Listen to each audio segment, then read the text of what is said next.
اور یہاں تو حال یہ کہ نماز گئی اور عاشق رسول ہے. نماز کے بغیر کوئی عاشق رسول کیسے ہو سکتا ہے؟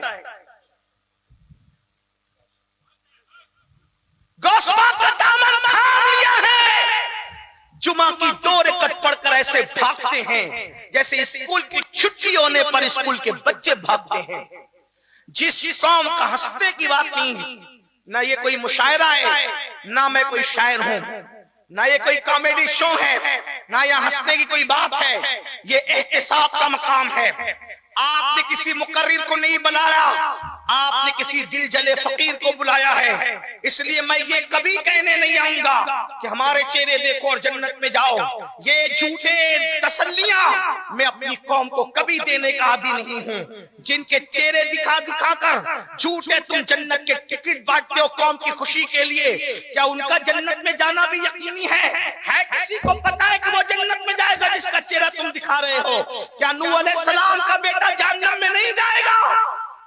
کیا ابراہیم علیہ السلام کا سگا چچا آزر جہنم میں نہیں جائے گا؟ کیا لوط علیہ السلام کی بیوی جہنم میں نہیں جائے گی؟ اتنے بڑے بڑے گھرانے کے لوگ جہنم میں جائیں گے تو کیا ہمارے اندر سرخاب کے پر لگے ہیں؟ پورا ہفتہ مسجد نہیں جاتے اور ہاتھ سے جنت نہیں جاتی، ہاتھ سے جنت نہیں جاتی. اتنی جنت فن کرا کر لائیں. رسول اللہ کے دور کے بندے جوان قہقہا لگا کے ہنس رہے ہیں. حضور سواری سے اتر پڑے، پوچھتے ہیں کیا جنت کی ٹکٹ مل گئی؟ جنت میں جانے کی بشارت مل گئی؟ انہوں نے کہا نہیں یا رسول اللہ. آقا نے فرمایا جو جنت میں جانے کی جس کو بشارت نہ ملی اور وہ قہقہا لگا کے ہنس رہا ہے، مجھے حیرت ہے. جس کو جنت میں جانے کا اذن نہیں ملا وہ قہقہا لگا کے ہنسے، حضور اس میں تعجب کرتے ہیں. اور جو پوری رات ننگی پکچر دیکھ کر بھی جس کے ہاتھ سے جنت نہ جائے، وہ اپنے آپ کو دھوکہ نہیں دے رہا ہے؟ جو اپنی بیٹی کو بازو میں بٹھا کر کے سیریل دیکھ رہا ہے، کیا وہ اپنے آپ کو دھوکہ نہیں دے رہا ہے؟ قادریت اتنی سستی نہیں ہے کہ میرا کپڑا پکڑ کر تمہیں قادریت مل جائے. قادریت اور چشتیت اتنی سستی نہیں ہے کہ کسی کا چہرہ دیکھ کر مل جائے.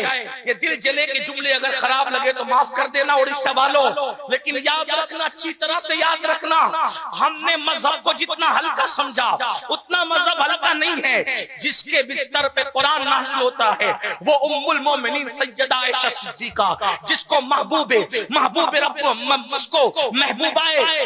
رب العالمین ہونے کا شرف حاصل ہے، وہ عائشہ صدیقہ جو روٹ کے بیٹھ جائے تو اللہ کے رسول بے چین ہو جاتے تھے. وہ عائشہ صدیقہ جو چپ ہو جائے تو جس کو بلوانے کے لیے حضور جتن کرتے تھے وہ عائشہ صدیقہ.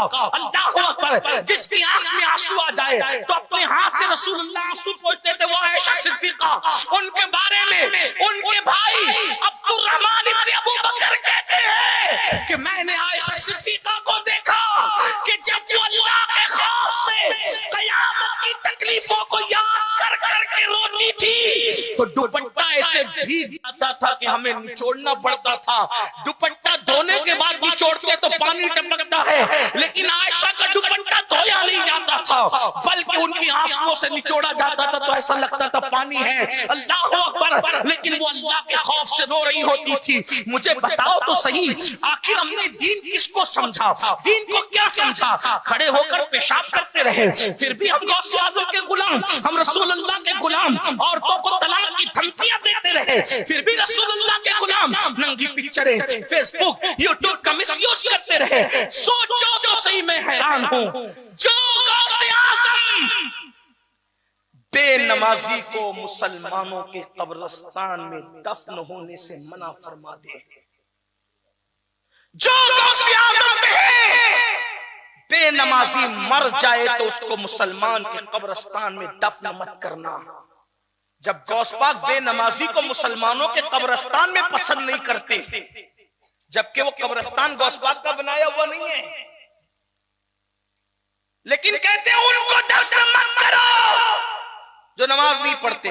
تو جب بے نمازیوں کو مسلمانوں کے قبرستان میں دیکھنا گوارا نہیں تو بے نمازیوں کو قادری سلسلے میں کیسے قبول کریں گے؟ آپ جو چاہیں اپنے لیے ڈگریاں تراش لیں، ایسے نہیں ہوگا قیامت کے دن. بے نمازی ہو کر آپ اپنی قادریت غوث پاک کے سامنے ثابت نہیں کر سکتے. آپ جلسے کے ناظم کے سامنے کچھ بھی ثابت کر لیں، آپ اپنے دور کے خطیب اور ادیب کے درمیان کچھ بھی ثابت کر لیں، وہاں تو بہت بڑی بارگاہ ہے۔